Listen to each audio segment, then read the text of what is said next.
Okay, I have 5 o'clock on my phone, so let's go ahead and call this meeting to order. I'd like to welcome everyone that's attending and listening. Some quick introductions for folks that are on the call. We have Directors Eastham, Etsy, Godwin, Malone, and Williams, Superintendent Matt Degner, and Recording Secretary Kim Coleman. First up on our agenda is our student representative update. And I have West High up first. I don't, oh, there's Paris, there it is. Go ahead. Hello, everyone. My name is Paris. Happy New Year. I'm here on behalf of West High. With the start of the trimester and the new year, the past month has been a busy one for West High. West extracurriculars began this trimester with several West High students contributing to the district's virtual art show. Theater West presented their radio play, It's a Wonderful Life, to a live virtual audience, and sign up began for winter sports, including girls wrestling. In his New Year's message to the West High community, Principal Gross emphasized the power of collaboration after such an unusual year.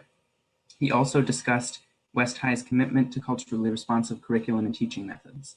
Students at West have also been offered resources and safe spaces for mental health support and emotional well-being after the disturbing events last week.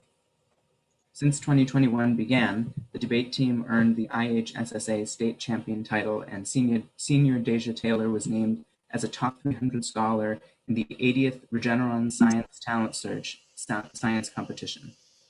And finally, West High is excitedly anticipating the virtual celebration of the life and legacy of Dr. Martin Luther King Jr. during the school day tomorrow. Several of the events and activities will be led by West High staff and students on this important day, and we are so grateful to be able to celebrate in a virtual format this year. Thank you for your time. Thank you. Next up, we have Tate, and Chris is here. Hello, you guys hear me? Yep. Thank you. Happy New Year to all of you. I hope you all had a restful break. To begin, I'd like to talk about the Tate Holiday Store. In spite of the challenges with COVID, we're still able to host our Tate Holiday Store this year. The special tradition was started by our guidance counselor in memory of her sister who passed away several years ago. Every December, gifts are donated by community and staff members, and students are provided an opportunity to shop for their friends and family. This year, we received donations from Trinity Episcopal Church, Mad Jack's Salon, and several other generous individuals in our community. During the week of December 14th, students enjoyed picking out items for their family, friends, and themselves, and gifts were wrapped for students before they took them home.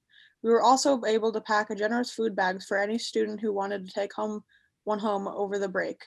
The Tate Holiday Store aligns with our mission of supporting students in all areas of their lives and is another way to reinforce the culture of caring.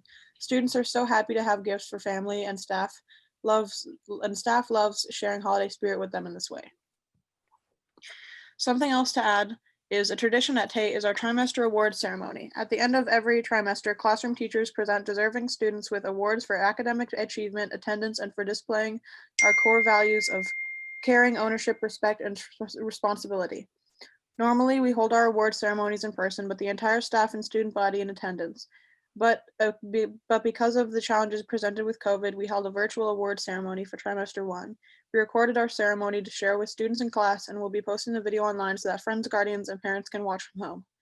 Over 40 individual students received awards for their efforts during trimester 1. We are very proud of all our warriors, especially during this challenging year. So far during trimester 2, we've welcomed 20 new students to Tate, most of whom transferred from other schools in Iowa City District. We hold orientation for new students every trimester and will consider it a high priority to help them feel welcomed in our building. Orientation with the new students went well. This is a time for them to share their struggles with the school so we can develop a personalized learning plan for success. We want every student to feel comfortable coming to Tate and help them fit in by teaching them our expectations. In keeping up with our commitment to PBIS, Principal Browning is committed to these orientations and wants our first interaction with new students to be positive and transparent. And finally, we are happy to report that our fitness room is now complete with cardio equipment. Students and staff have safely been using our fitness rooms during PE class and lunch and after school. Sanitizing and masks are required. Every Tate student has individual health needs and goals. Having these different options in our fitness room can help us improve our physical and mental health. We'd like to thank you again for your support in approving these fantastic upgrades to Tate. So that's all I have for tonight. Thank you for your time. Thank you so much. Appreciate it. And next up, we have Liberty, and Elizabeth is here. Good evening, everyone. I'm Elizabeth Wagner, and I'm a senior at Liberty. To start with, I would like to thank Mr. Kibbe, who recently celebrated his retirement on the 31st of December. We'd like to wish him a happy retirement, and I think I speak for all of Liberty when I say we wouldn't be where we are without him. He was a fantastic principal. He was just a leader in the community, and he is the OG Bolt. So just thank you, Mr. Kibbe. Next, Liberty had 6 students selected to the World Affairs Seminar. Those students are Jennifer Ho, Bia Kasky, Karen Rwanda, Lily Quast-Filifana, Ashley Rensing, and Pojabel Staffler. Congratulations to all the students. They went through a rigorous interview process, and this is a great honor for them.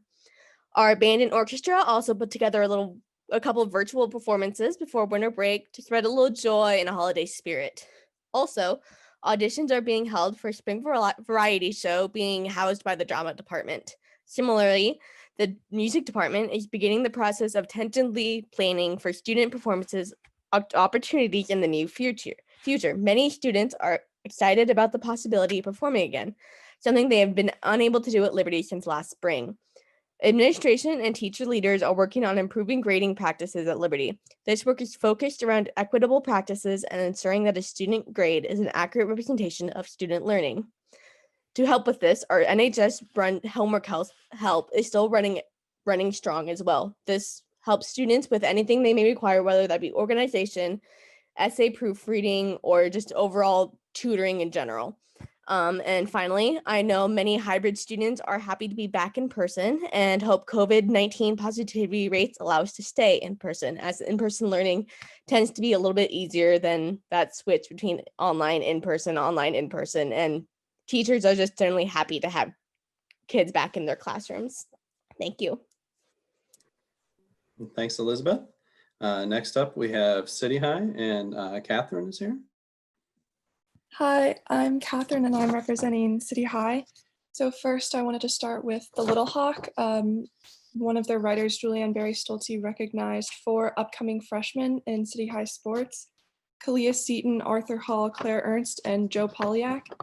And then 4 members of the City High football team were also named all-area players, which were Colby Kosera, Austin Friday, Ben Keeter, and Gable Mitchell.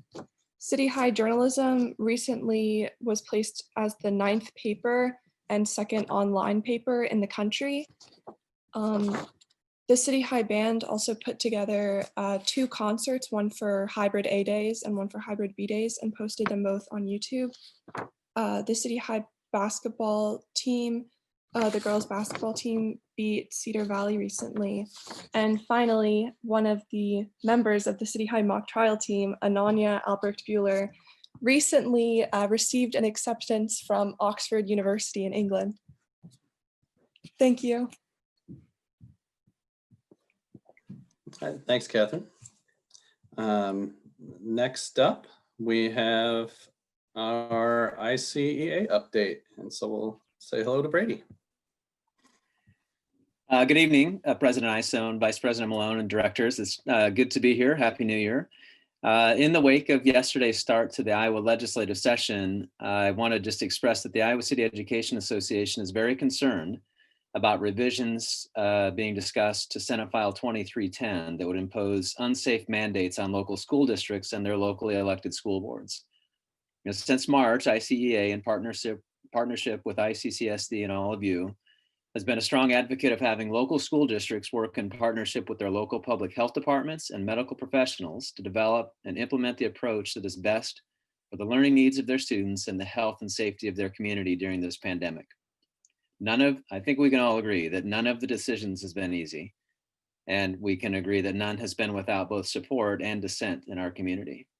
ICEA recognizes the difficulty you all face in determining how best to balance competing interests and synthesize legitimate, reasonable, opposing perspectives into policies and decisions while also, and I think importantly to note, staying within the confines of the rules and regulations established by the state of Iowa. We clearly have not always agreed with those rules and regulations, but we have always followed them when making our decisions.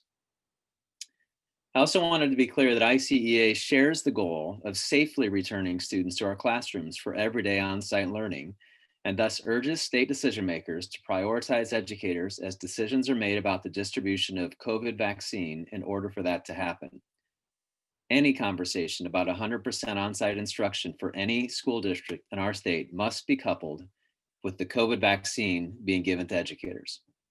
Iowa City educators and our colleagues across the state are working tirelessly to provide engaging learning opportunities for our students.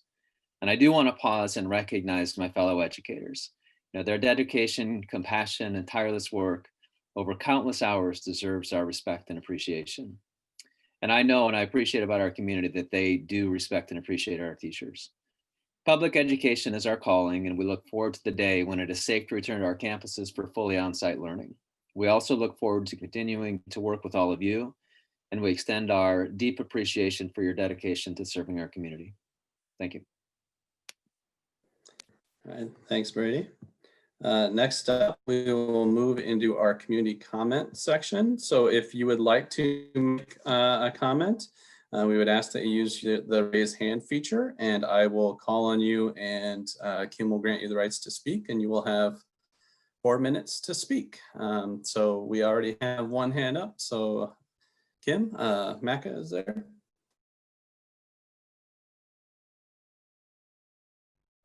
Hi, can you hear me? Yes, we can. Go ahead. This is Maka Pilcher Hayek. First of all, thank you, all of you, for working so hard to deal with these very strange times. All of you are doing this as a service to our community, and I respect all of the hard work and thought you have put into this. We have learned much about COVID in the past several months. Thankfully, it seems mask wearing and social distancing are highly effective. Unfortunately, our district continues to be lax mask wearing in sports.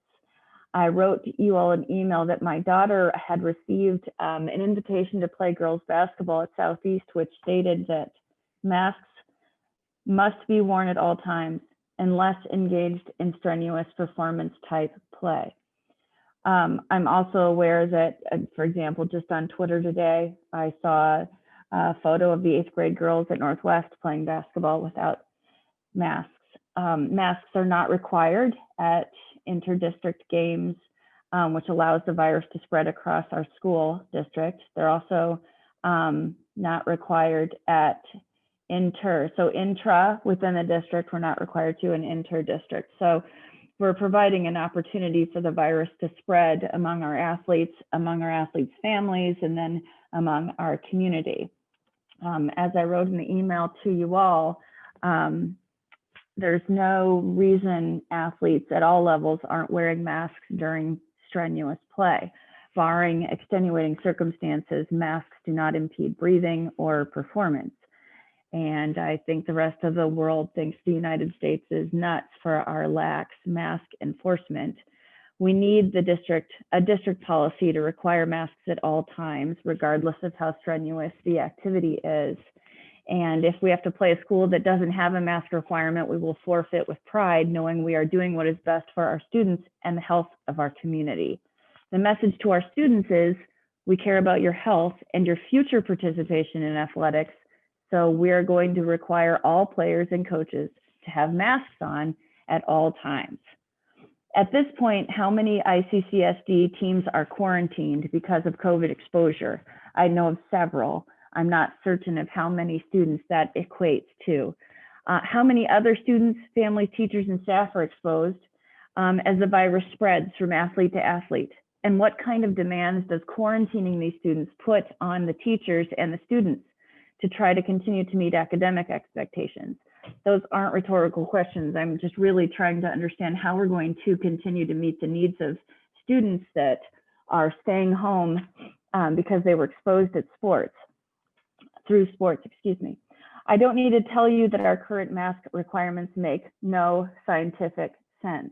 You are all equally or more qualified than I am to make this basic assessment.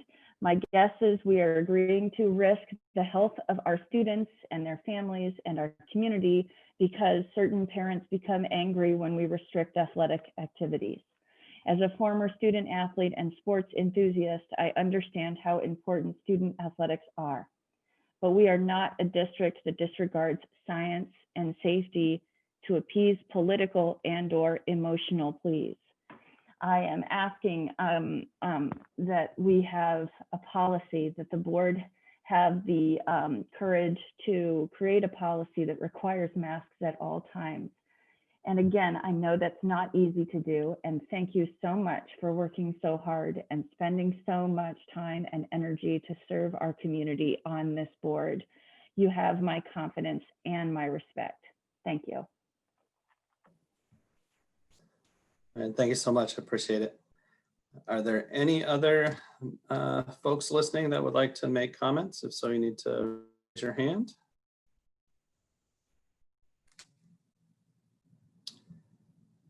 All right, we can move on to the next section in our agenda, which is the approval of tonight's agenda. So I would entertain a motion for that. I move that we approve tonight's agenda. Second. All right. Kim, we are ready to vote.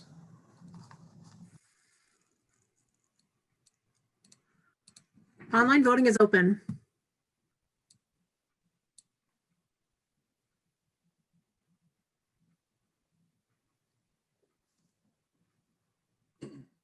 All votes have been cast and the motion carries with all directors voting in favor. All right, thank you, Ken. Next up, we have our consent agenda.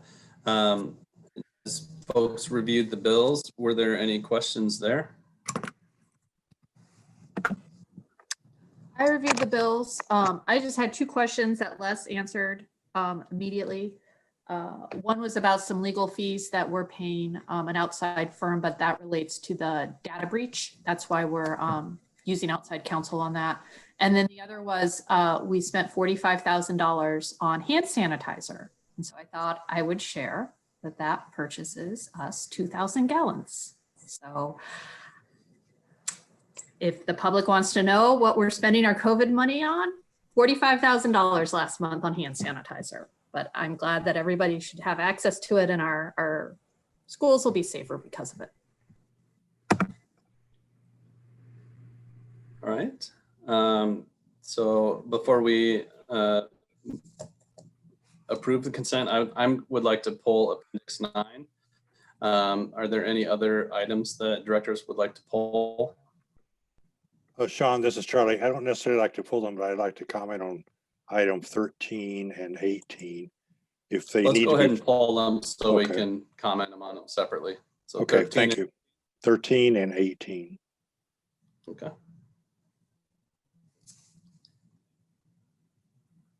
All right, so I would entertain a motion to approve the consent minus 13, 18, and 20. So moved. So move. Second. All right. Kim, we're ready to vote on that. Online voting is open.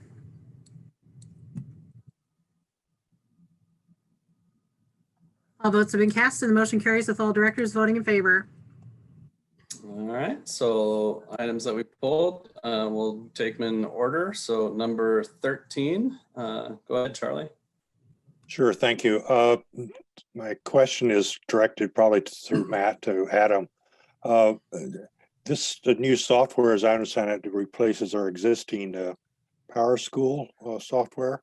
And my question is, if you just give us an idea, if the new software allows us access to the same or more data per student as we have now with Power School.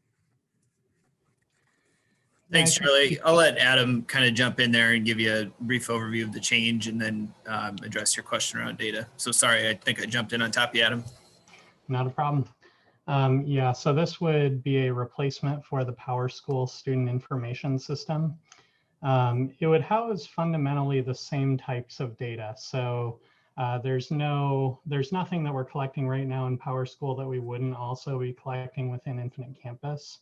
That said, Infinite Campus is designed within with open access on our end to the database itself. So where we run into limitations with the platform, we still have the ability to go in and design custom queries to obtain data in the form we want,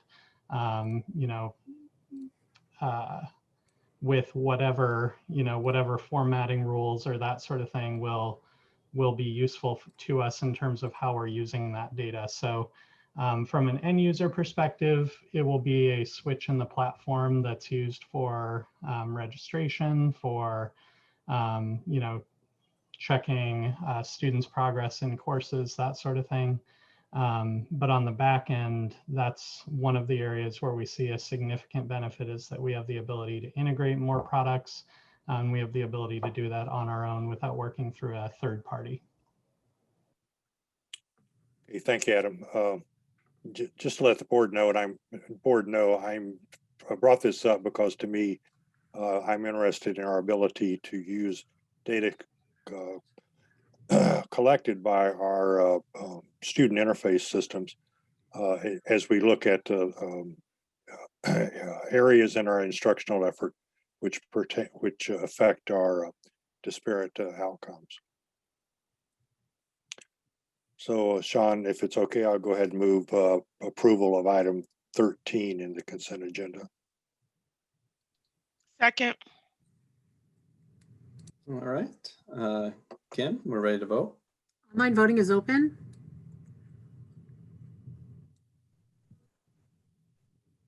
All votes have been cast and the motion carries with all directors voting in favor.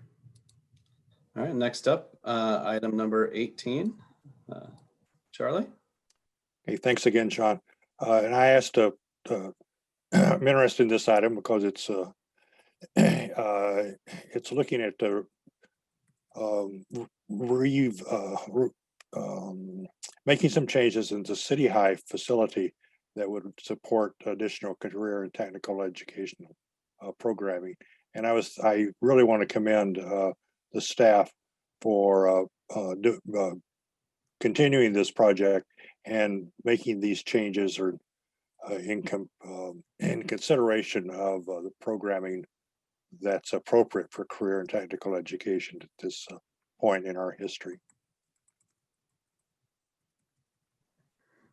Is it just looking at city? I saw it on there. They took a visit to Liberty. So is that the visit to Liberty just to kind of get some ideas of something, or is this a broader scope than just City High? Maybe Matt could answer that. I was just going to say, so yeah, really what you have in front of you there is the remodel study to, I think, assess those different needs, or not, I think, to assess those different needs. And so I'll let Dwayne jump in if he wants to provide any additional context there, Sean. Obviously, Liberty has a fully outfitted shop and larger industrial tech space with the non-existent one at City High. But Dwayne, anything you'd want to add to comment there? Well, I think John and the staff at City High would like to get a jump on some of the planning that needs to take place there. The initial plan is to replace the cafeteria area with a career tech shop area.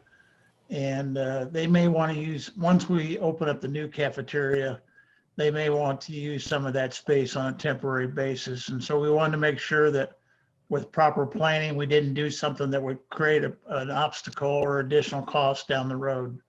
So we're looking at that. Plus, we also, that entire wing above the cafeteria, there's math and science rooms up there. So we're going to look at best use of those classrooms as well. So it's just an overall 30,000 foot view of what we may do at City High, not unlike what we did at West High a couple years ago. All right. Thanks, Dwayne. Thanks, Matt. Is there any further comments? If not, I'd entertain a motion. I move to approve item 18 in the consent calendar. Second. All right. Kim, I think we're ready to vote. Online voting is open.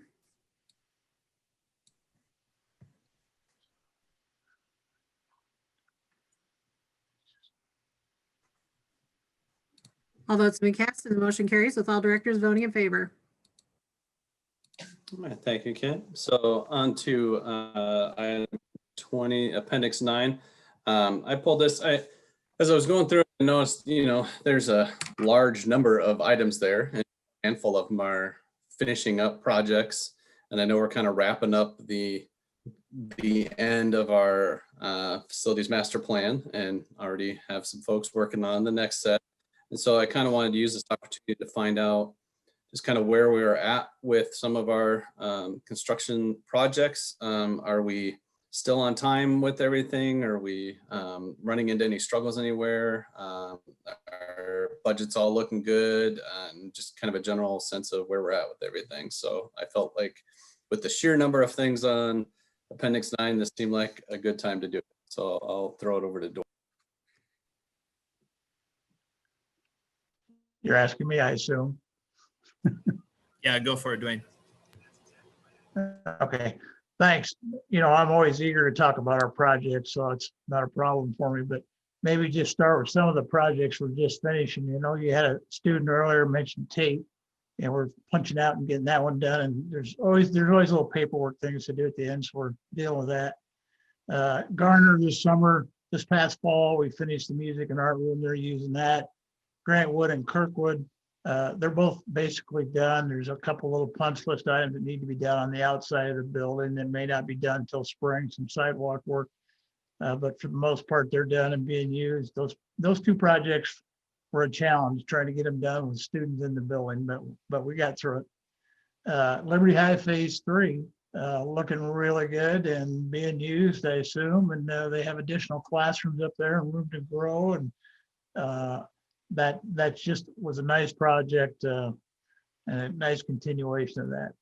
Having said that, the projects that we got going right now, West High is finishing up. We're on our last set of classrooms. We expect by winter break to be moving back into those rooms, and all the classroom and renovation work there will be done in this part as part of this project.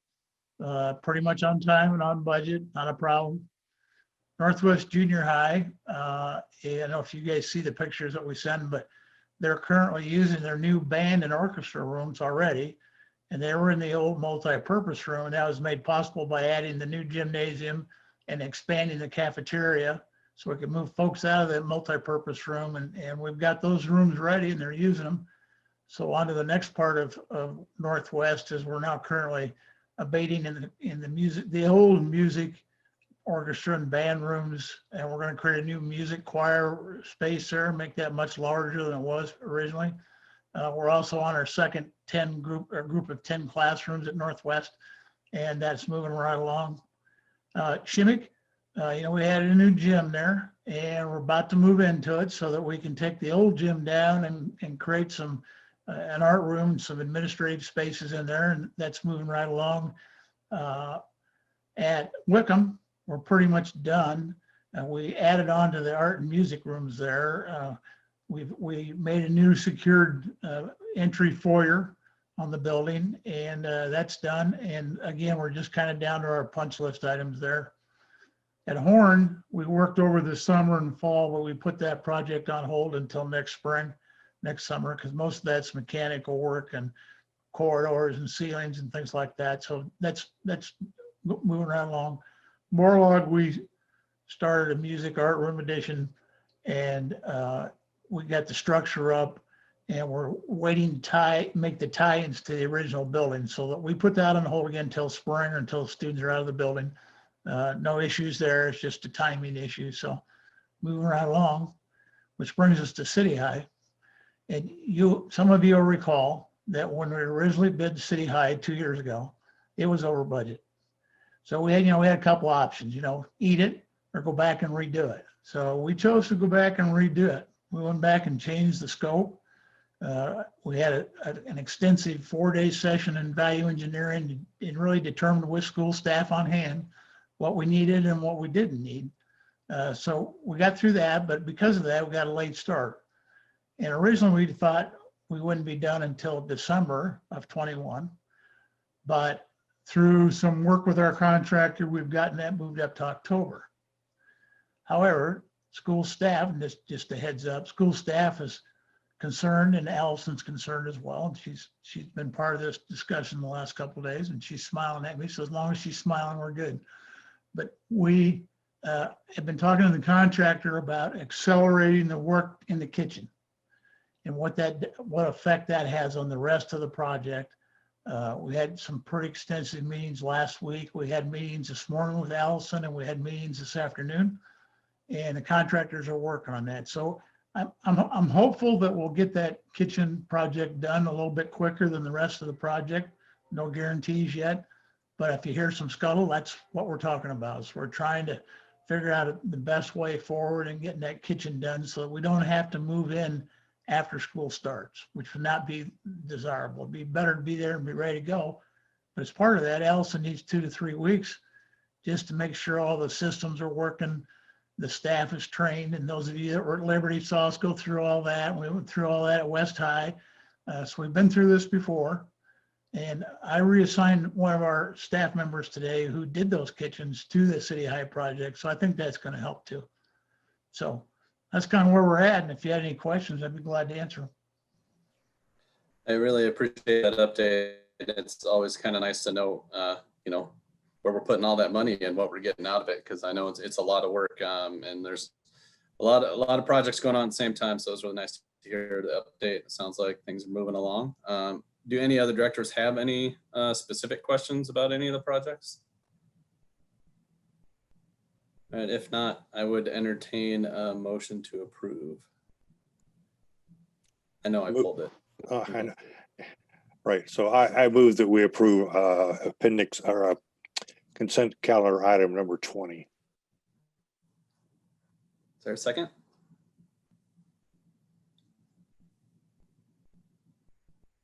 Second.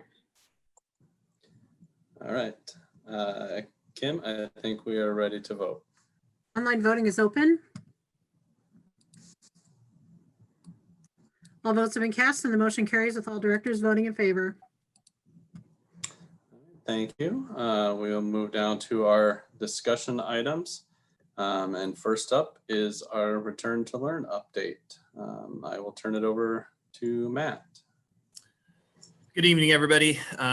Thanks, Sean. Yes, with our return to learn update, a few different items here for you this evening. Amy is going to walk you through a presentation around some of our grading data that we had completed at the end of the first trimester. But first, I just wanted to give a kind of a general note about our learning model update. Obviously, we were denied for our request to provide continuous remote learning this week from the state, citing the factors of our positivity rate in the county not being high enough, or our student absenteeism rate was the substance of the letter that they wrote back to us. And so as we look at that in terms of what the future may hold, we know that they're going to be looking for some of those metrics to be closer to the previously stated guidelines and guidance that they'd put out, even though in the past we had been granted those waivers at a point where we hadn't quite reached those numbers beforehand.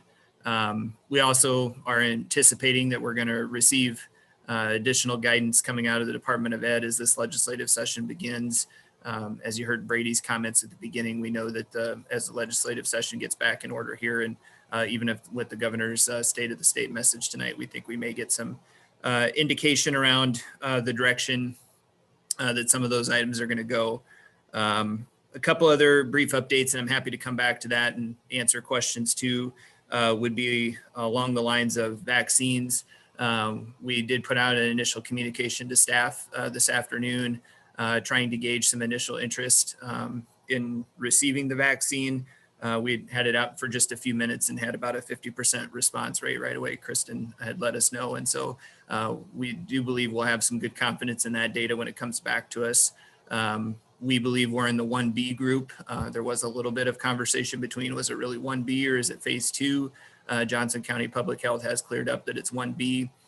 We know those timelines are in question from the sheer number of healthcare workers we do have in Johnson County, second highest to Polk in the state. And so I would just say that will create some additional conversation here across the state as you see some other counties that maybe don't have that amount of healthcare workers, and when that they may be able to move on to that 1B group, in contrast to when we can potentially move on to that 1B group of vaccinations here locally. So we've stayed in touch very directly with Johnson County Public Health, and will continue to. And as we have information around vaccines and vaccine administration, we'll be sure to share that with the staff and with the board. The other probably significant component out there is the COVID Leave Act, the FFCRA. The district is extending that for workplace exposure. And so if staff members are exposed during the functions of their job and require some additional leave, the district will be working with them on those aspects. If they were exposed in a private situation or away from work, then at this point, since that's expired, we'd be asking them to look at their own leave for that. And so, and the kind of the final one I have for you this evening would be around the ESSER dollars and the second phase of that coming to us. That will be substantially more funding for us than what we saw through the first one. It's based off the Title I allocation. And so you probably also have seen some districts that are frustrated with that.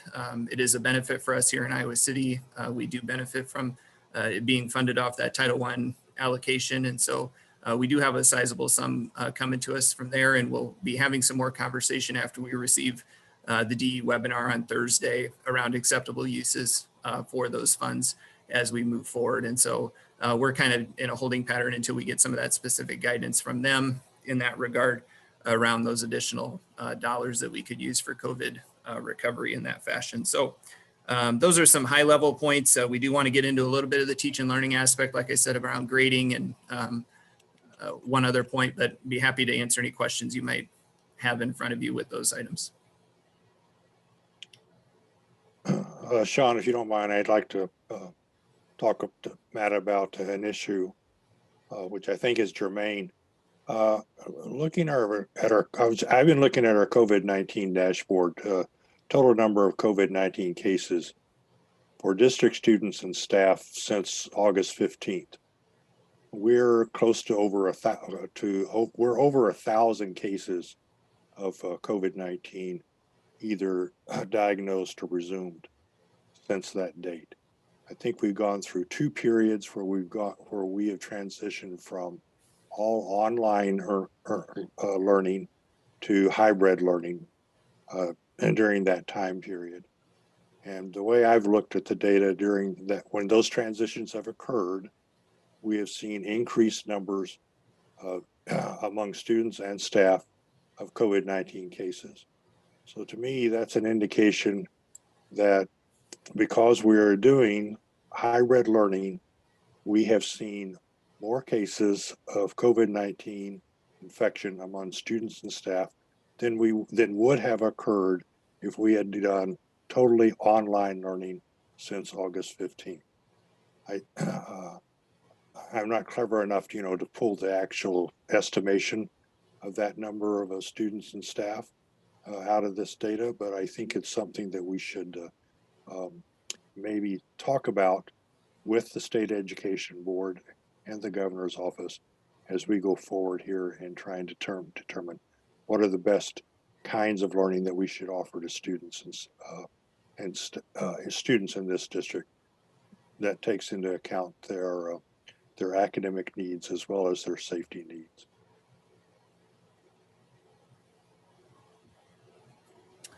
Yeah, I don't disagree with you, Charlie. I don't think it's necessarily a leap that, versus the online instruction versus when they're in the hybrid mode. We don't always know or have a lot of confidence in where a student was exposed in every situation, or for that matter, each staff member. Sometimes that's a gray area, but I think you are pointing to a couple relevant data sources that show us when we're in the hybrid, like this week, the last few days, we've seen our highest case count of students, not necessarily our highest case count of staff over a 5 to 7 day period, but certainly for students over this time. And so, I'd say the only other caveat is I'm not sure that based on what we're hearing from the state conversation or the decision makers, that will have a lot of impact in their direction about how they're moving some of this conversation forward. And so it just may be limited, but we of course share that through our networks and through our organizations that we hope makes it back to the legislators, and our legislators here, we do know, listen to us and have been part of that conversation. And so we're very thankful that they're understanding of that situation. But that doesn't necessarily mean that that the guidance is going to follow that same direction.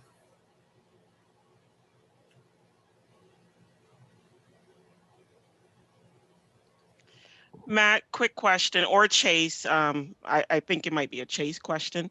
I know that the federal leave expired on December 31st, but can you speak more about the communication that has gone out to staff about how the district will work with them? I know Matt said that if it's a work-related exposure, we'll be able to work with them.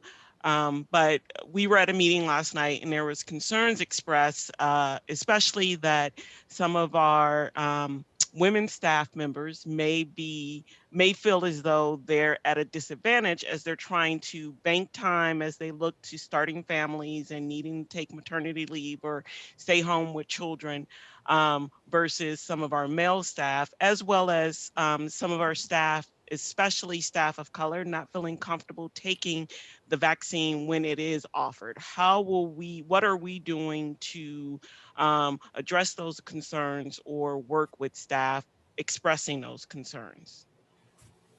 Sure, Ruthie, and I'm happy to talk about it a little more.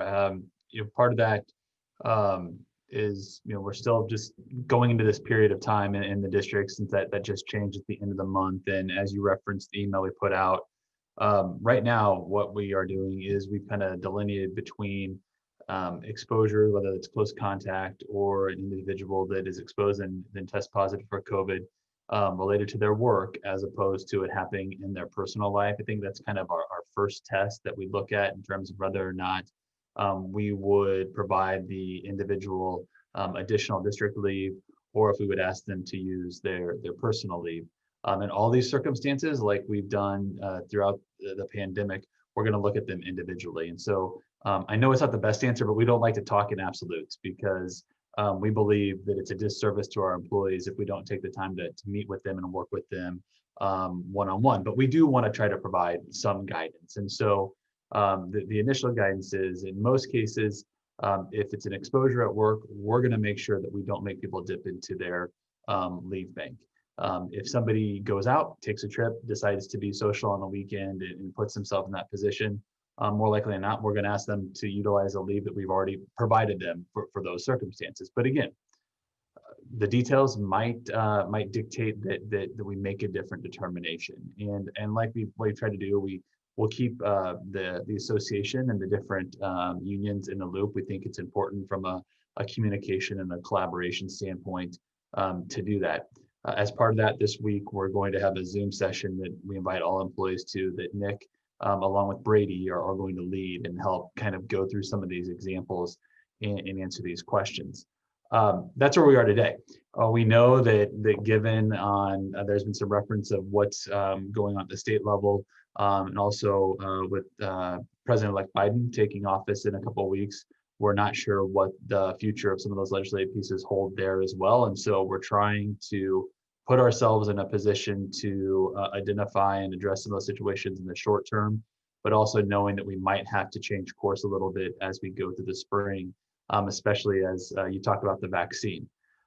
Matt mentioned the survey. That's just one of our initial steps. We continue to work with Johnson County in terms of what that's going to look like. And so unfortunately, I don't have some of those answers tonight, because we just don't have a good time frame for knowing when some of those things would happen, and working through some of those different caveats and circumstances. It's one of the reasons we asked the question tonight of our staff about, hey, just as a starting point, are you interested in getting the vaccine? Would you not want to get it? Do you need more information? The way we have it set up through Qualtrics, we're actually able to also generate some behind the scenes demographic information to understand if we're seeing trends in any one direction, that also will help us kind of look at our strategies and what we need to do in terms of the educational piece, going out and asking more questions, doing more listening. And so it's really one of those things where we continue to build the plan as we fly it, but we're really trying to focus on being transparent and being able to answer questions and really look at things from an individual circumstance as we move forward through the spring. Thank you. And I just had one more question. I noticed that our dashboard for classroom closures and extracurricular closures jumped up. Classrooms went from 6 to 9 today, and extracurricular activities went from, I think Lisa said 8 last night, now it's 10, or somewhere close to, I mean, it increased.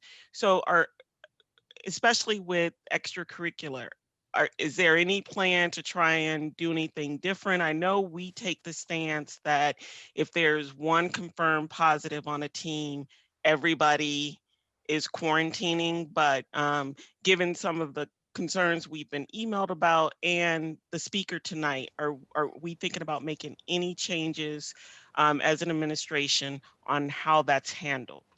Yeah, thanks for coming back to that, Ruthina. I forgot to mention that in my opening comments around the, we have the health and safety team plan to pull together to revisit the mask requirement around sports, as the community commenter had mentioned, and during play. There is some components about what we can allow or not allow, or what we can require or not require for other teams.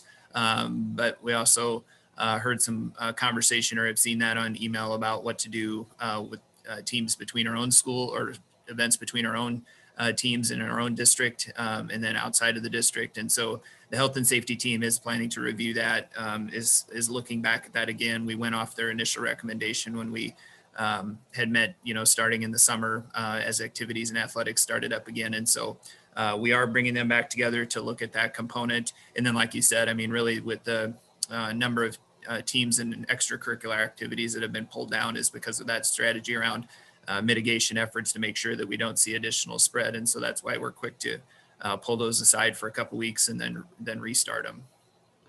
Matt, I would add to that that was a change from the fall. We had tried to make to do it more intricately. We understood that it was safer to go back to quarantining the whole team. And so I think that was a good move from a health and safety perspective back in December. And the other piece is, last week, the governor announced that she was lifting restrictions on spectators at even high school events. We made the determination that we are not going to change our current restrictions. And so we're keeping those in place, again, trying to mitigate the spread as best we can. And so we've had that initial conversation. We're revisiting that with our athletic council at the end of the week. And we're also working with the conference and the Boys and Girls Athletic Associations on that piece. But as of now, we plan to continue to keep our restrictions in place. I'd like to follow up a little bit on the leave question that Ruthina asked. When I guess it's specifically teachers and maybe paras as opposed to some other school staff, if they were quarantining due to exposure, are they still expected to be teaching, in an online format or whatever? Like, we're not expecting them to be taking leave at the same time that they're working, right? That's correct. And Sean, it goes back to a little bit of that individual employee approach. Really, we would like for our employees that can continue to work from home to do that. And obviously they wouldn't need to take leave. It keeps the connections to their students, to their classrooms, to their schools. And so they would only need to take leave or be granted additional leave from the district if it was a position where they couldn't work from home. And one point I meant to add when Ruthina asked the question is, I think one of the things that speaks well to the relationships we have with our associations, it's something we've done for a long time. Unlike a lot of districts in the state, we have what we call discretionary leave, and that's already built into our contracts. And so whether it's COVID related or not, we work with the employee, we work with the association administration. If somebody finds themselves in a situation where they've exhausted all of their leave, but they're facing a major health event in their life, we have the opportunity to work through that with them. And so we already have that mechanism in place, and it was in place for our district before COVID. And so we also feel comfortable that we have that to fall back on as a mechanism that we've already utilized. We know it's there, and we've seen it work in the past when our employees face some of these circumstances. Great, thanks. Sean, I don't really have a question for Matt. I have maybe just a couple of observations, if I might. I think real fast. I think just based on comments people have made tonight, watching what's going to happen in our state house. We've been talking about the vaccine. As a board, we continue to hear all sides of this of the COVID story, right? So many families are very strongly feeling like they want to have their students in school in the hybrid model, and that online is difficult for them. We have health and safety considerations around surging cases, and perhaps online is the better approach from a health and safety standpoint. I guess the point I'm trying to make is that what we've been doing since this fall, some of those things are changing, right? We've got the state activity in terms of trying to get back into online, in-school learning. We've got the hope of the vaccine and trying to prioritize teachers in phase 1B. And I think we're moving into a different method of managing our way through this with different considerations and probably heightened sensitivities because of COVID fatigue. This has been going on and on and on, and there just are hard choices every step that we take. And so I guess my comment is, Chase, you used the word transparent communication, transparency in what we're doing. I think as much as we can be transparent with the community that things are changing. We're waiting for additional guidance from the state. We're acknowledging the hard work that everyone has put into managing through this. Teachers have done amazing work. The week before school, before the holidays, getting back into school. I know that was hard and difficult, and we made extra work, but it did help some families. And so I just want to acknowledge that we are continuing to navigate this as carefully as we possibly can, trying to take considerations from families, teaching staff, anyone working in our school buildings, acknowledging what is happening at the state level, and that's changing. And so I think our ability to be transparent and let the community know that we are addressing these different needs, and we're trying to be smart around health and safety. Thank you for the committee getting back together to consider the mask requirements and sticking to our guns in terms of people attending extracurricular events, et cetera. I mean, where we can stick to our guns from a health and safety, but I do feel like we do need to be listening and responsive and advocating at the state level. I guess my only point is that we're in a changing time. It's been hard, and then our rules are changing kind of around us, with some of our factors are out of our control. And that, I guess my commitment, and I think our commitment, needs to be transparent, to listen to the voices that are coming to us with very compelling cases on being in school, being online, and that we're going to take in the data, do our best to manage through that, and work together and maintain strength of relationships and continuity through this difficult time. And I think probably the best way for us to do this is just to be open, honest, transparent, and extraordinarily grateful for everything people are doing to keep us going in this really crazy time. So not a question, sort of a rambling comment, but I just wanted to acknowledge we're getting lots and lots of feedback, compelling feedback, and that we're trying to work through this in a very thoughtful and intentional and an appreciative way.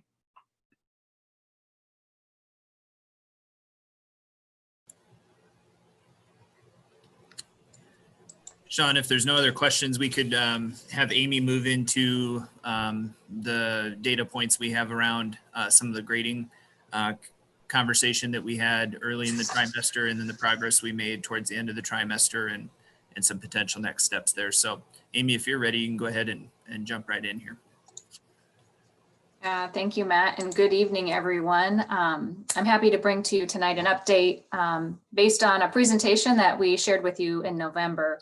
We shared where we were at with secondary grades that evening, and Executive Director Scott Kibbe would have taken that portion of the Return to Learn presentation that evening. But just as we get started here with this little bit of a presentation, I want to recognize the tremendous amount of work and progress that our students made during the second half of the first trimester, as well as our staff. This was a ton of work to get to seeing the improvement in the data. Of course, unless all those data points are at 0% of our students failing or withdrawing from a course, we won't be satisfied. But I do want to just from the outset recognize the tremendous amount of work and effort that was put into this. So thank you to all of those folks that I just mentioned there.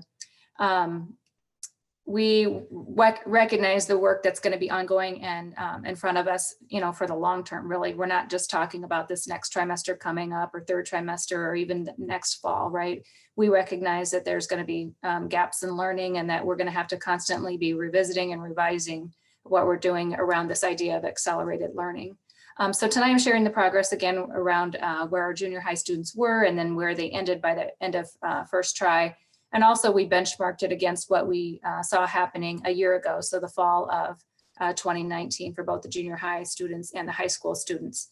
And in showing you all that this evening in the fall, in the midterm, we found ourselves in not a position that any of us wanted to be in. At the junior high level, 39% of our online program kids and 35% of our hybrid students had at least a 1 failing grade. But by the end of the trimester, there had been great headway made, as I had mentioned previously. That had fallen to 21% of our online program students had a failing grade and 13% in the hybrid. And you do that comparison and you benchmark it against where we were the year previous to that, we were about 10% of our student population with a failing grade. So we were able to drop significantly.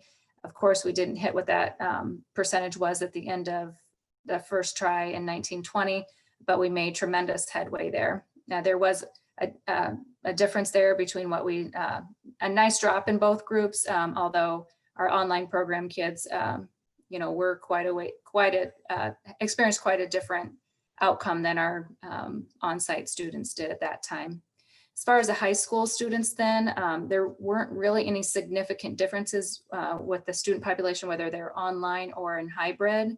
And again, we saw some tremendous or significant gains there with at midterm, 36% of our online program kids, 38% of our hybrid students had at least a failing grade. And by the end of try, that had dropped to 17% for online and roughly 17% for our hybrid students as well. And you compare that to the previous year, end of try 1920, about 14% of our student population. So just a few summary points and comments, and I take some questions that our data would show that learning, and I would add teaching and learning is difficult during a pandemic, and it's evidenced here. We made better gains this year from midterm to the end of try than we've seen in a typical year. And again, it's kudos to the work that's been done by our staff, our administration, our curriculum coordinators, and our teaching group. We saw some of our data points fall over, 60% from midterm to try. And again, I would just say that at the end of the first trimester, we're fairly close to what we saw at the end of try 2019 with that junior high student population being online with being outside of bounds a little bit there. And the celebration here is really the work that took place, as we discovered what our data looked like. We were measuring it, we monitored it, and then we adjusted it. And I'm using those 3 words, and that's really, Lisa Glenn often uses that term, measure, monitor, adjust. But really, if you think about school improvement, that is the recursive nature of school improvement. That's exactly what we should be doing. And so it didn't come as a surprise to us. We didn't have to wait until the quote unquote autopsy at the end of try 1 and be surprised. Our administrators, rolled up their sleeves. Scott Kibbe really led that work and discussion with the secondary administrators, who then took it back to their building instructional leadership teams. They reached out. We also reached out to the curriculum coordinators. Greg Schultz was instrumental in putting together what we called super PLCs, where we had curriculum coordinators leading conversations with teachers that taught courses that were alike. And then to accomplish this, of course, it was the work also in reaching out to the students to get this done. So ongoing work, like I said, moving forward is our continued grading discussions that we're having with the secondary administrators in our level meetings each month. In turn, they're having similar conversations with their building teams.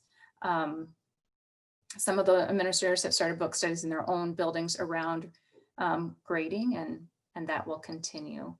I mentioned the need for accelerated learning and filling in the gaps that we know that are there and are going to continue to exist, not only second try, third try, but as we move into next year and potentially future years. So with that, I take some questions.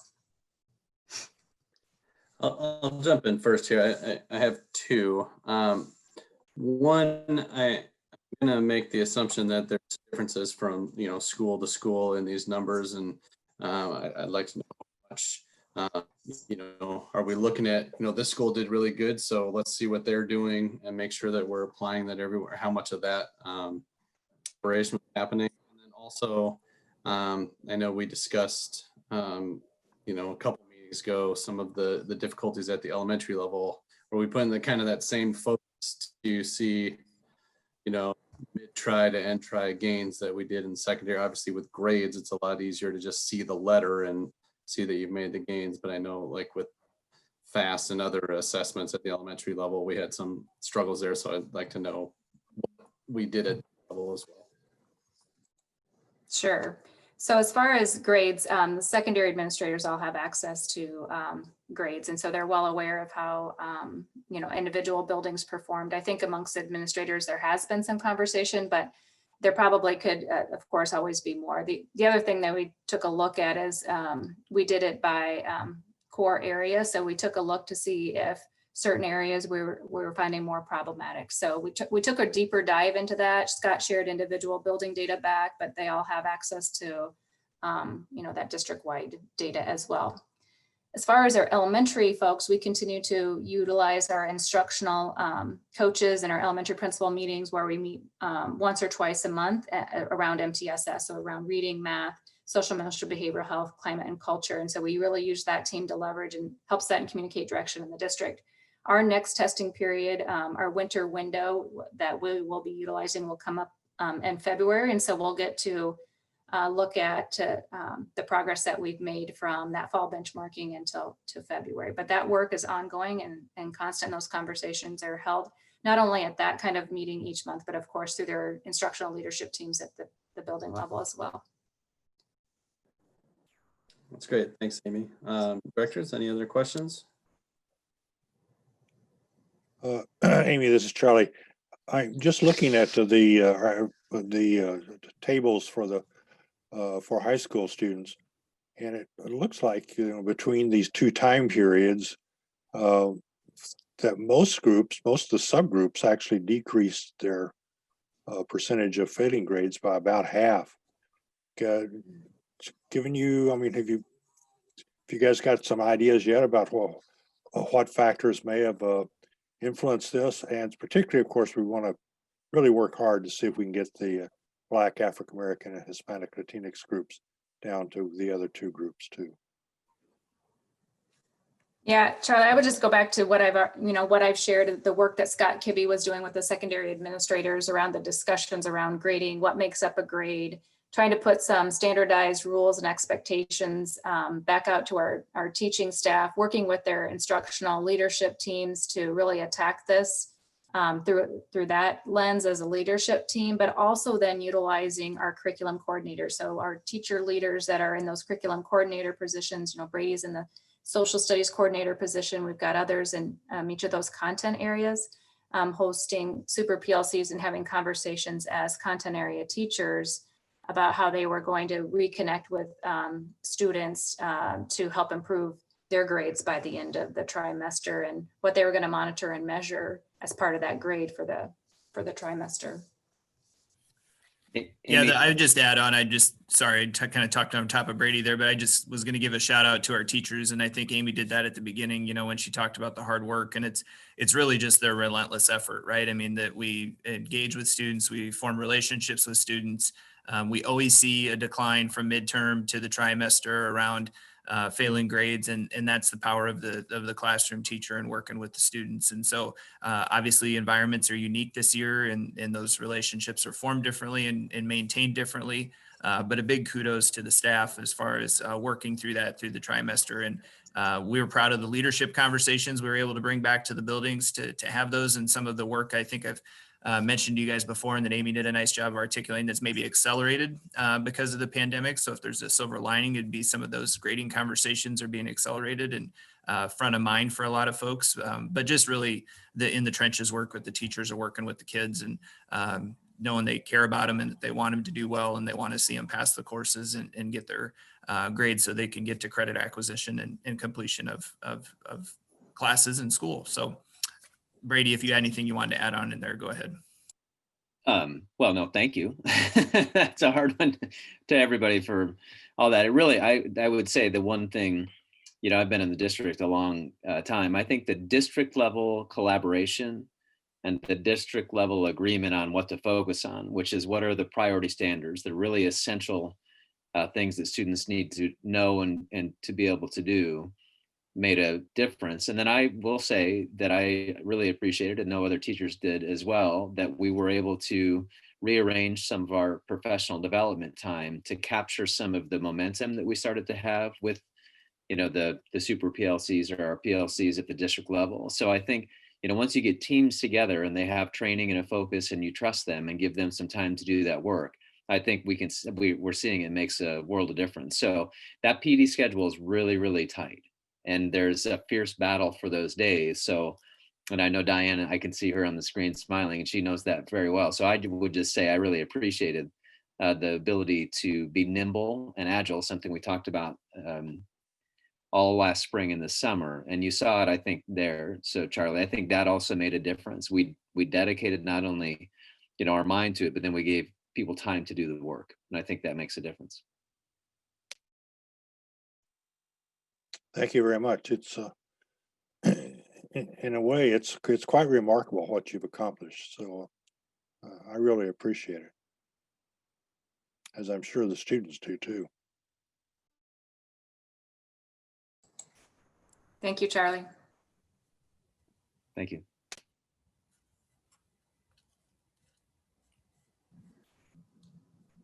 All right. Matt, did you have more to share on Return to Learn? No, I think the last thing I would just leave you with for tonight, and you know, we're kind of dipping into this cautiously just because of guidance we're awaiting from the state. Janet kind of did a nice job articulating that. But as we continue to look for strategies to be more successful with students, you know that we serve a very limited number of IEP students on campus as far as IEP teams stating that about if that's necessary to meet FAPE.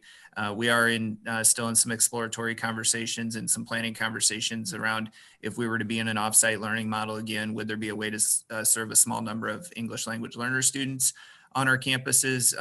And so we're really looking at that at first at the high school lens because of some of the data you just saw around grades and failure rates in that regard, but also knowing that language acquisition is key to them being successful in courses. So no definite details to share with you guys yet, but that's part of our work that we've been engaged with over the last few weeks. And again, we're hesitant to want to roll something very robust out until we kind of know some more details around what could be changing for us in the next few weeks.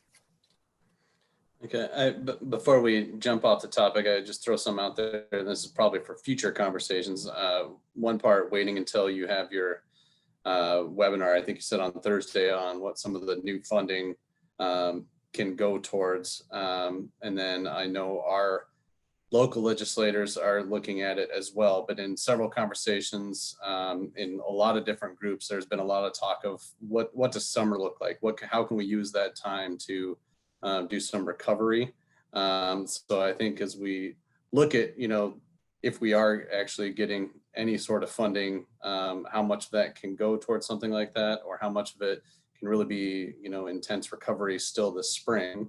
But that would be something I would want to kind of throw around as we move forward in the conversation. So obviously I don't expect any answers now, but I just wanted to throw that out while we're still on that topic.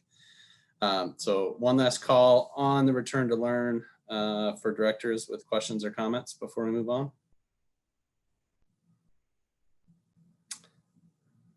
All right, it's awful quiet. So let's move on to our next discussion topic is update on the revision to chapter 103. I don't know if Matt, you're gonna lead off, or if... Yeah, I'll kick it off here and then turn it over to Lisa.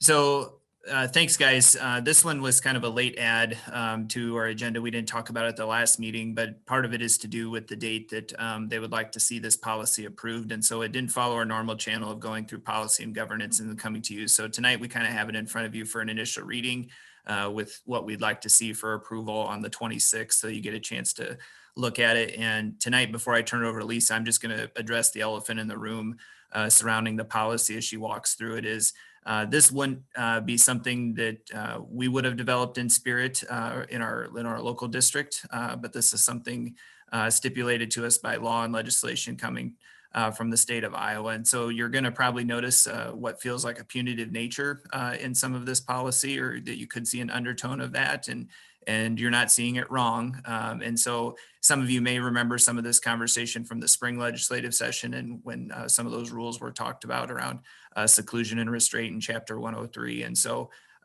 we're trying to obviously be in compliance with the law as we go through that and write a policy that reflects that as we worked with IASB. And so I'll let Lisa walk you through it, but I did want to just say that from the outset that it wouldn't have been something we would have developed or recommended if it hadn't come to us from the state legislature this way and through that guidance. So with that, I'll let Lisa take it off, and then we can answer questions at the conclusion. Yeah, good evening. Yes, I will come back to that policy piece because there are several pieces, a couple different policies, and then several supporting pieces with those policies attached, and it might make a little bit more sense too after I go through an overview of the revision of Chapter 103. So in November, the Iowa Board of Education passed the revision of Chapter 103 of the Iowa Administrative Code 281. This presentation is intended to be a very high level overview of what is a very, very extensive and specific piece of legislation, and then the administrative code to support that legislation. On the first slide there, second slide there, I linked the full administrative code to that, so that if you have additional questions or more clarification, you can find it easily. So the intent of Code 281, Chapter 103 is to provide uniform definition and policies for schools around the application of physical contact or force to students, and prohibits corporal punishment, which is the intentional physical punishment, and including use of unreasonable or unnecessary force, prone restraint, or mechanical restraint. It explains parameters and protocols for physical restraint and seclusion, and describes a lot of other physical limits of physical contact, limits on physical contacts with students. The revision, all of the parameters of the revision need to be in place by January 20th. So if you remember, I said it was passed in November. Everything has to be in place. Well, not everything, but most of it has to be in place by January 20th. So that's a steep timeline. And so we'll talk more about that. So the Chapter 103 also gives examples of what is not considered corporal punishment. So some of those things, specifically, it talks about the acceptable use of reasonable and necessary force when it is not designed or intended to cause pain. So no employee would be prohibited from using reasonable and necessary force to quell a disturbance, prevent an act that threatens physical harm to any person, obtaining a weapon, self-defense or defense of others, removing a disruptive student from class or the school premises or activities, preventing a student from self-infliction of harm, protecting the safety of others, protecting property, with some specific conditions that are outlined in the chapter. Reasonable force is defined and have outlined times that it may be appropriate within the chapter. So reasonable force would be, there's some factors that they have outlined in chapter 103 that would be applied to determine reasonableness of the force that has been used. And I've listed those there. They're very specific, and if you ever go in to read the entire text, you'll notice that at most everything in there is very specific. So I've put a few details in here, but there are specifics behind almost everything, which actually is a really good change for schools, because it helps us understand more about the parameters that we're supposed to be following. So there are times on the next slide here where there are times where physical restraint or seclusion are deemed to be deemed to be reasonable and necessary. Physical restraint is specifically defined, and so is seclusion. They've given definitions for those terms, and then also non-examples. Some, definition for what they mean, and then some examples of what they're not. Some specific scenarios that would not be considered physical restraint or seclusion. So I think those have been really helpful to have in there too. So physical restraint, and then on the next slide we have seclusion. In this chapter 103 version, they have specifically outlined that seclusion must occur in a designated seclusion room that complies with physical requirements delineated in 103, unless the nature of the occurrence makes the use of the designated room impossible, clearly impractical, or clearly contrary to the safety of the student, others, or both. And that is much more specific in this version. So physical restraint or seclusion, they've defined when it would be considered to be reasonable and necessary, to prevent or terminate an imminent threat of bodily injury to the student or others, or to prevent serious damage to property or of significant monetary value or significant non-monetary value, or when the student's actions seriously disrupt the learning environment, or when necessary to ensure the safety of the student or others, and also has to meet those other two conditions. When less restrictive alternatives would not be effective, would not be feasible, or have failed already, and when the restraint or seclusion complies with all 103 rules. The content of this presentation, we won't go in much into Senate File 2360, but one critical thing you do need to know about Senate File 2360, which has also recently been passed by the legislature, is it does very considerably reduce our ability to use room clears. So occasionally we used to clear other students out of classrooms in order to de-escalate a student without having to physically manage them. And Senate File 2360 has very severely limited our ability to do that. In fact, it can't be a planned strategy and is not allowed to appear in any student's IEP. We had to remove that strategy from students' IEPs altogether when Senate File 2360 is passed. So it is not an allowable, less restrictive alternative at all. So that is a big change as far as less restrictive strategies go. So that is important to know, to understand. So physical restraint or seclusion, there are some other additional requirements, including staff training, administrator approval, visual monitoring, All of these things are very, very specifically and extensively outlined. Visual monitoring, prescribed parent notification, written documentation, documentation provided to parents, debriefing, including parents under very specific conditions. So also they've outlined some things that, some reasons why physical restraint or seclusion should not be used. It should never be, ever, they should never be strategies that would be implemented as forms of punishment or discipline. To force compliance or to retaliate as a substitute for appropriate educational or behavioral supports, to prevent property damage, except as specifically described here, as a routine school safety measure, or convenience to staff, of course.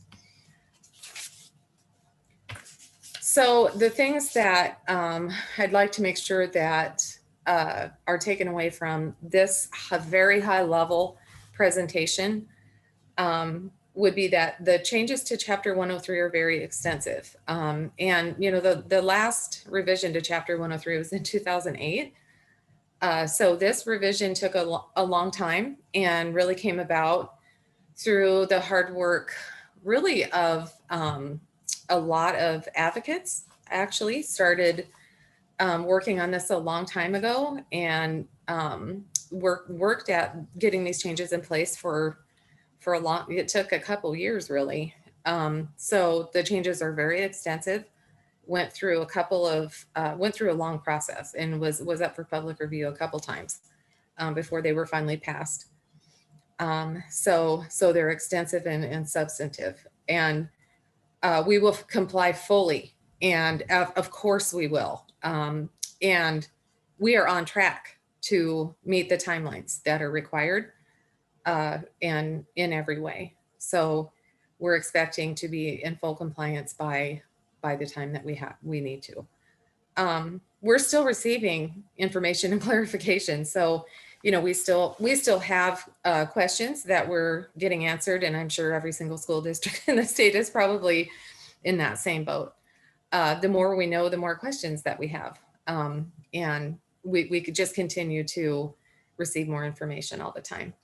Our next steps are to put the systems in place that will sustain compliance. And over time, the checks and balances, and you know, the training, and all of the necessary processes that you need, especially in a district this size, to be able to make sure that we don't just get in compliance, but we stay in compliance. So there are some very specific things that we need to do in order to maintain compliance. An ongoing improvement of student supports, and probably I should have put that first before anything else, because it really is mostly and most importantly, how are we going to support our students? What are all those really, really good things that we're going to do every day to make sure that we don't get to this point? What is all the good stuff, all the culturally responsive teaching practices, all of the really great PBIS and social emotional behavioral supports. What is the SEL curriculum? What are all the screeners? What is all that good stuff that we're gonna do way back here so that we don't get here? And you know, put most of our eggs in that basket. And you know, I just can't possibly overstate the importance of all of the prevention as opposed to intervention. But you know, when things go wrong, and any student could have a bad day and find themselves in an unfortunate circumstance. And when they do, we need to make sure that we have protective measures in place to make sure that everyone is safe. So we have to have ongoing investigation of the intersection of Chapter 103 with Senate File 2360. And so we're still trying to tease that out. So we have 4 areas of focus at the moment for implementation. We've got that staff training at every level. we've got required training for all staff, and then we have additional levels of training for some staff and additional levels of training for administrators. Our physical spaces, we are performing all inspections and everything that we need to with all of our physical spaces, working on our very sophisticated reporting systems, notification systems, and then policy. And I want to come back to the policy pieces. The policy that Matt was really talking about is that 503.1, the student conduct policy. We've had a student conduct policy before, but it wasn't quite as in the form that the new one is that we've loaded in here for preview tonight. And my understanding is, though, that almost an identical one had already made it at least to the very beginning stages of policy and governance committee and had never made it out of that committee just because of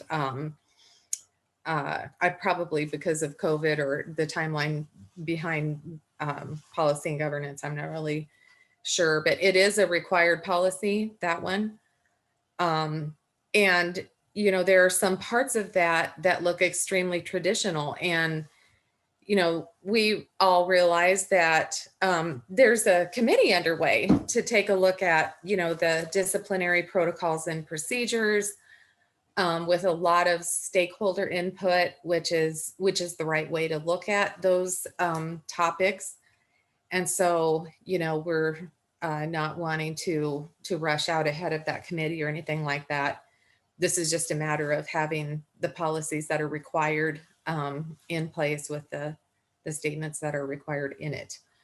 And was part of that battery from IASB of policies that we were supposed to be considering within the Chapter 103 collection. So, and then the 503.6, the physical restraint and seclusion of students, that one isn't required. But what we think is that if we are going to physically restrain and seclude students, that we need to have policy in place, regulation in place, and exhibits in place that support the proper implementation of those procedures, so that it's not person dependent.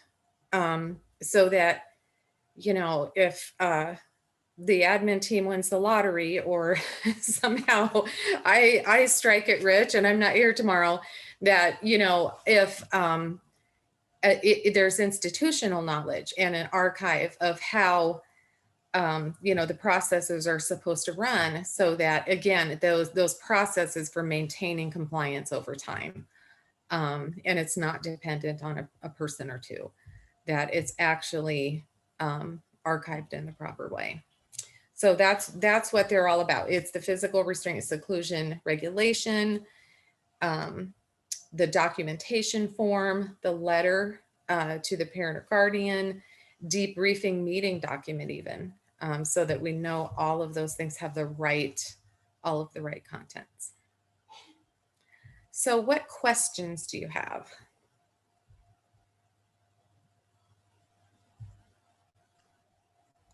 That out to directors. That's a lot to go through. So just to be clear, the idea is that we would take a vote to adopt policy at our next meeting, if I understand that correctly. So now's the chance to ask any questions, directors.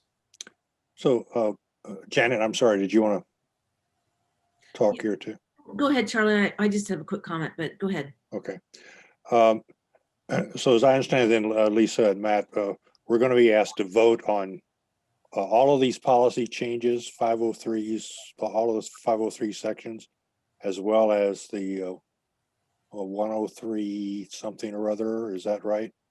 At our next session. And what happens if we don't approve that, these recommendations? Sure. So yes, we'll be asking you to approve those policies, Charlie, and you know, we need to have the legally mandated policies that fit with code for the district to function. And like Lisa said, it's kind of bigger than, we don't want it person specific. We want to have them in compliance for the system. We do have some time that if there's questions or any kind of comments about any kind of flexibility we may have around that, we do plan to check into that and bring that back to you as well, since we are on a tighter timeline here. Really, I mean, if I guess if I look at it larger than you, if we had a board that didn't approve the policy, that would put us in a difficult spot because we wouldn't have policy that then would reflect what we're required to do by code. And so I think that would be the problem for the district. Okay, thanks a lot then. Okay. My concern actually is that we deliberately design, include in these policies a way not to get into disproportional use of restraint and seclusion for Black, African American, Hispanic, Latinx kids, which we've done in the past. So I have a couple of things that I'd like to see incorporated into what you're doing. One, data collection that it clearly indicates whether or not disproportionality is occurring or not.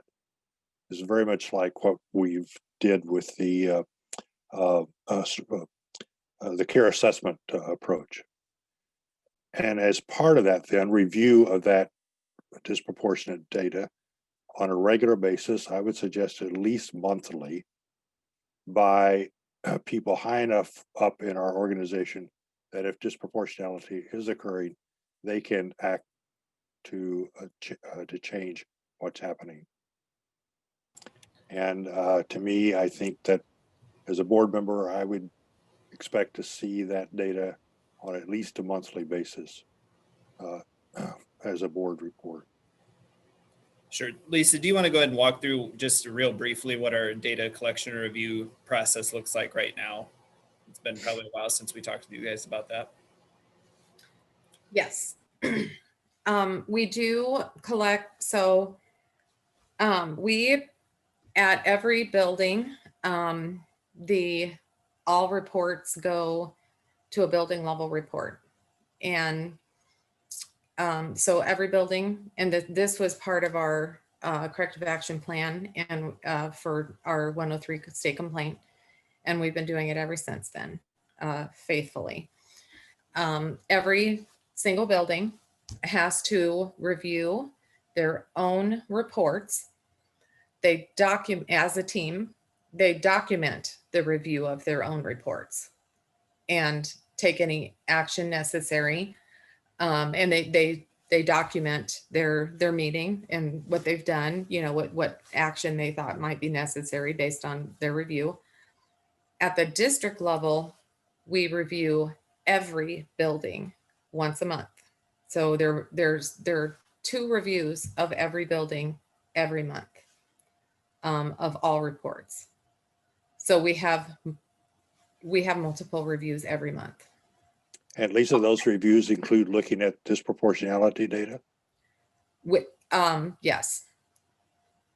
And what happens if disproportionality is occurring? We do follow up with buildings on multiple factors, and that is one that we have discussed. Yeah, I think the whole goal, Charlie, is to not have those events occurring in the first place, right? And so if they're occurring more according to that disproportionality and demographic status, I think that's where Lisa's articulating that it's one of those considerations, but there could also be other considerations for improvement for that building as far as their systems or approach to that. And so those monthly reviews happen. I think the key decision makers are at the table. It involves ESC administrators, and then those supports and pieces are provided back to the buildings to improve that, with the whole goal of not having those events occur in the first place. And so definitely we're looking at all of those factors and then trying to improve those so that those decrease. And Lisa did a nice job articulating the root of that was really from our original state 103 complaint. So we've been working on this for a long time and working on this. And I think we've seen big improvement in it overall. We just had a substantial change come to us from the state. So how do you think other questions too? Okay, so how do you think our disproportionality looked at end of last year before the pandemic set upon us?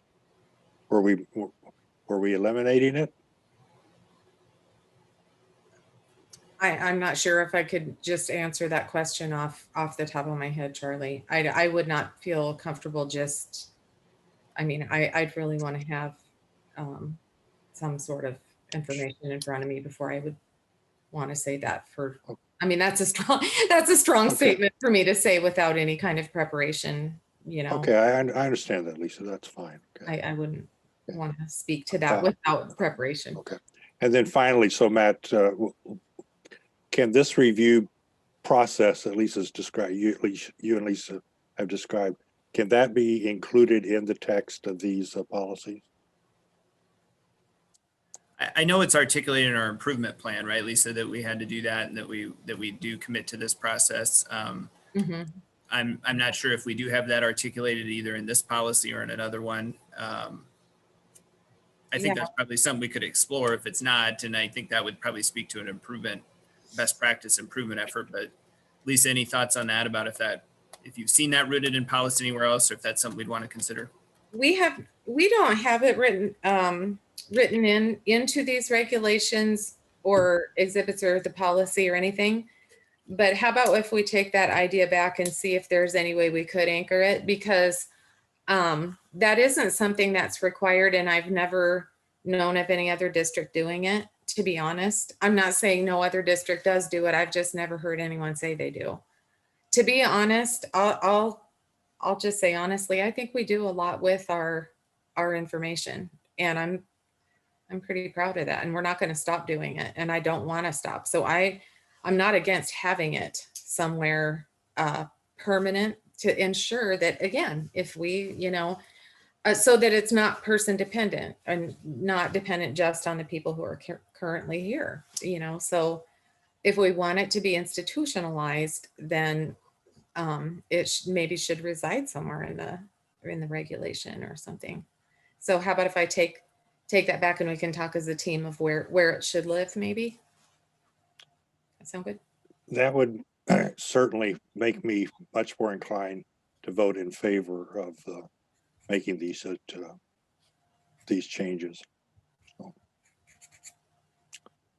but then I'm just one board member, so what do I know? So.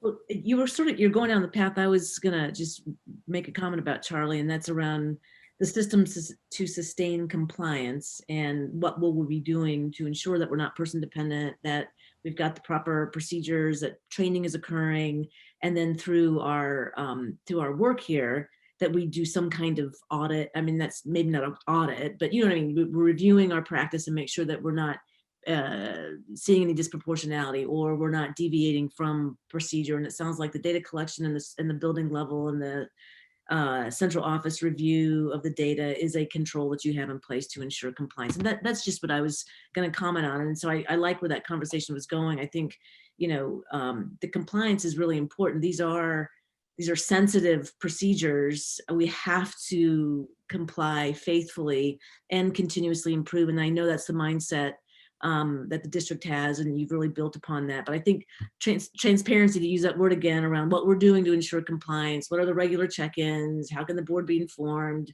it's just a good practice, right, around continuous improvement in any policy, but this one is incredibly sensitive, and just having that assurance that the compliance is there is really helpful. Yeah, we have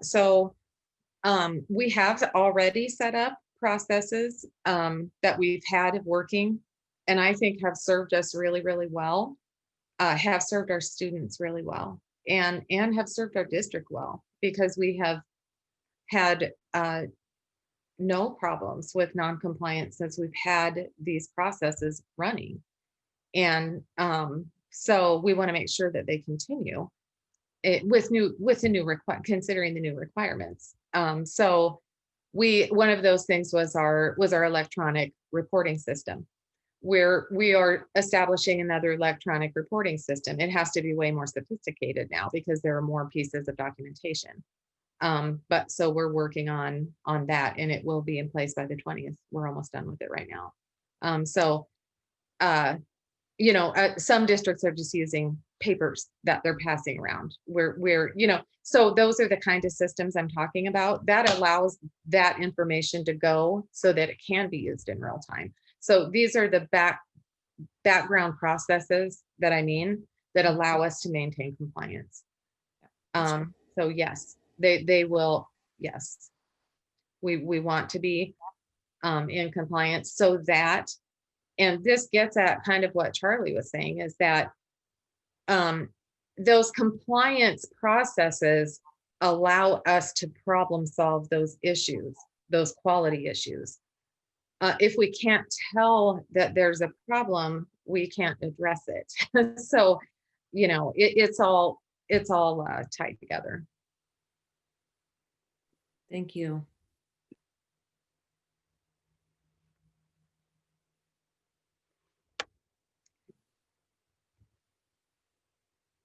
Any other questions? All right. Thanks so much for the presentation. It's nice to get us, a snapshot of where we're at and where we're moving towards. I know this is a very important work, so thanks for all the work you put in here, Lisa. Let's go ahead and move on to our next agenda item. So we've got a couple of action items. So we have a modified supplemental amount for dropout prevention. Somebody like to give us a little context here?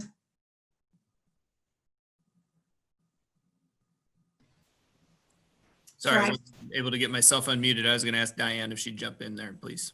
Sure. So each year we are able to apply for dropout prevention funding through the state. We match that with 25% of our own funding.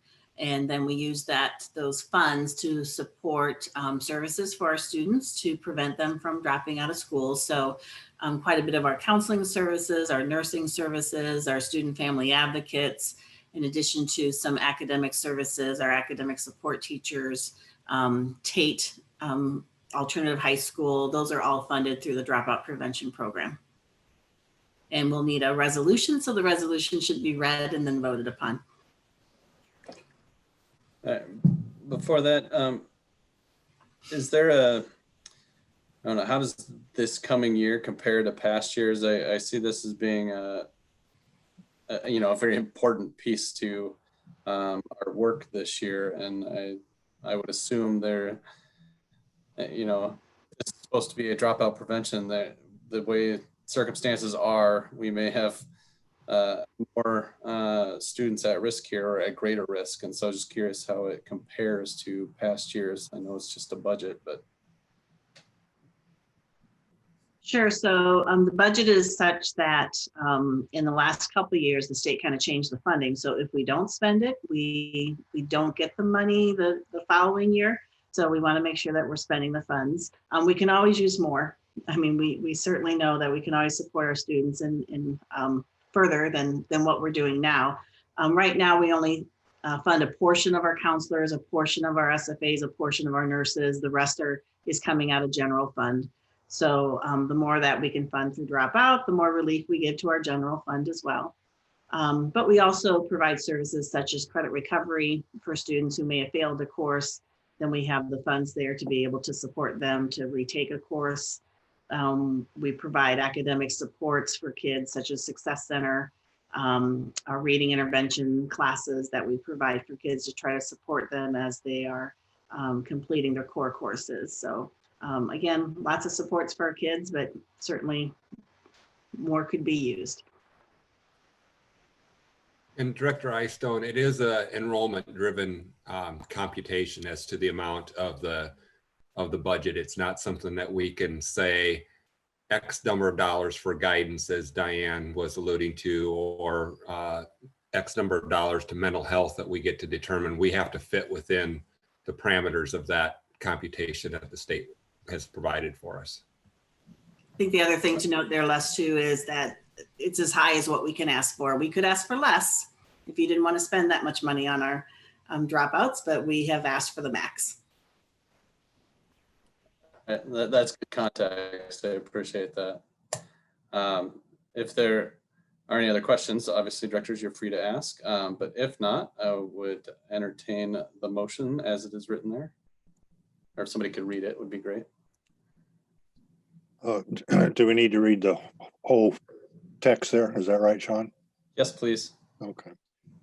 All right, I would move that we approve the request to the School Budget Review Committee, SBRC, for modified supplemental amount and supplemental aid for the 2021-2022 dropout prevention program for expenditures necessary to implement the 2021-2022 at-risk and dropout prevention program plans approved by the Iowa City Community School District School Board. The total budget proposal of $6,600,463 is comprised of $4,950,347 for modified supplemental amount and supplemental aid, and $1,650,116 as a required match from district general funds. And is there a second? Second. All right, are there any further questions? All right, I think we can vote on it. Yep, online voting is open. All votes have been cast and the motion carries with all directors voting in favor. All right, and we have a second action to go to SBRC on abatement environmental hazards. I don't know if there's much to say. It seems pretty straightforward, but if someone wants to provide some context there, we'd take it. Les, go ahead. Thank you, Matt. This is an annual request that we do make to the SBRC to support the programs to remove those environmental hazards. Most of that being asbestos, but also some lead and radon as it appears in our building. These funds do have to be expended from the general fund to get the relief, even though they are a facility project where the rest of the project would be funded through PEPL SAVE or a GEO bond project when they're found. So it's a regular ask. This year is a little bit higher because of some of the work being done at City High and the age of that building and the size of that building makes this ask a little higher than previous years. Thanks, Les. If there aren't any questions, I would entertain the motion. It's a lot this time around, so.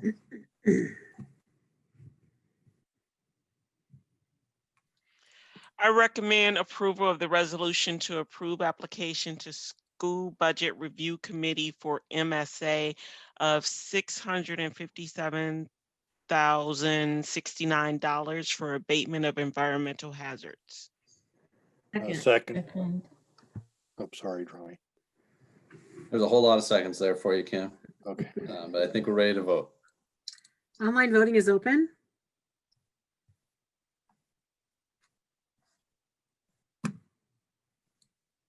All votes have been cast and the motion carries with all directors voting in favor.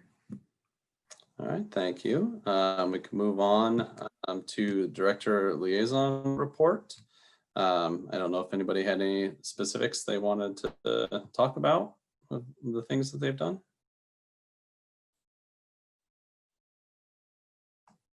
Going.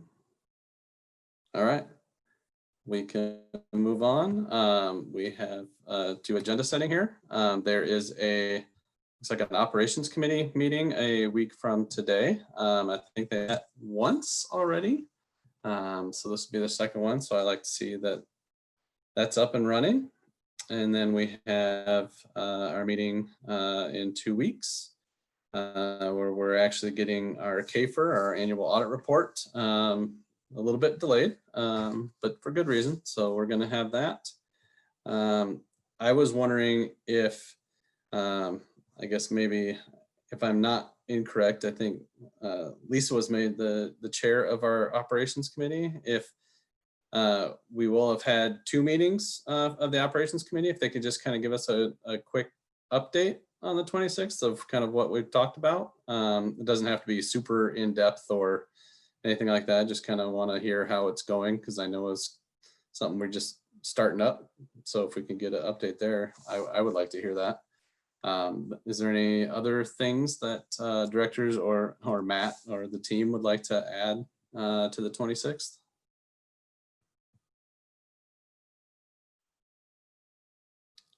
We'll put a return to learn component on there, Sean, to update you on any of those pieces we talked about tonight. And the other thing would be if there was interest from the board to bring back that transfer component, we could come back with another conversation on that on the 26th. I didn't necessarily want to lose track about that in case there was anything we wanted to do there. If there's not momentum to continue that, we certainly don't need to, but otherwise I would ask that we, include a return to learn and then also the transfer conversation to button up at least what we're going to do next year. Yeah, return to learn for sure. The transfer, I think as we met last time, it was kind of throwing out different things that folks would want to see as potential exceptions. I would like to, would this just be more than a conversation, or would there be some sort of proposal to work from, like a starting? Yeah, the way I remembered us leaving that was starting with the concept of closed and coming back and working from there. And so that was where I remember we left off on it. And so I think we would be trying to bring you guys something back in that regard from a conceptual standpoint, that if we started with a closed concept, then what would that mean in some of those? And so we could continue the conversation, even if we don't get to a point where we feel like we're ready for implementation yet next year. I think it would at least be good for us to keep moving that forward. Right. I think that sounds like a good plan. I just want to make sure that we weren't just going to be twiddling our thumbs again. If we have something to start with it to really move the conversation forward, that'd be great. Okay.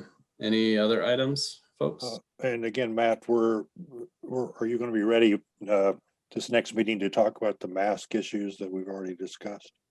Yeah, we'll include that in the return to learn update, Charlie, and what we have there with the masks.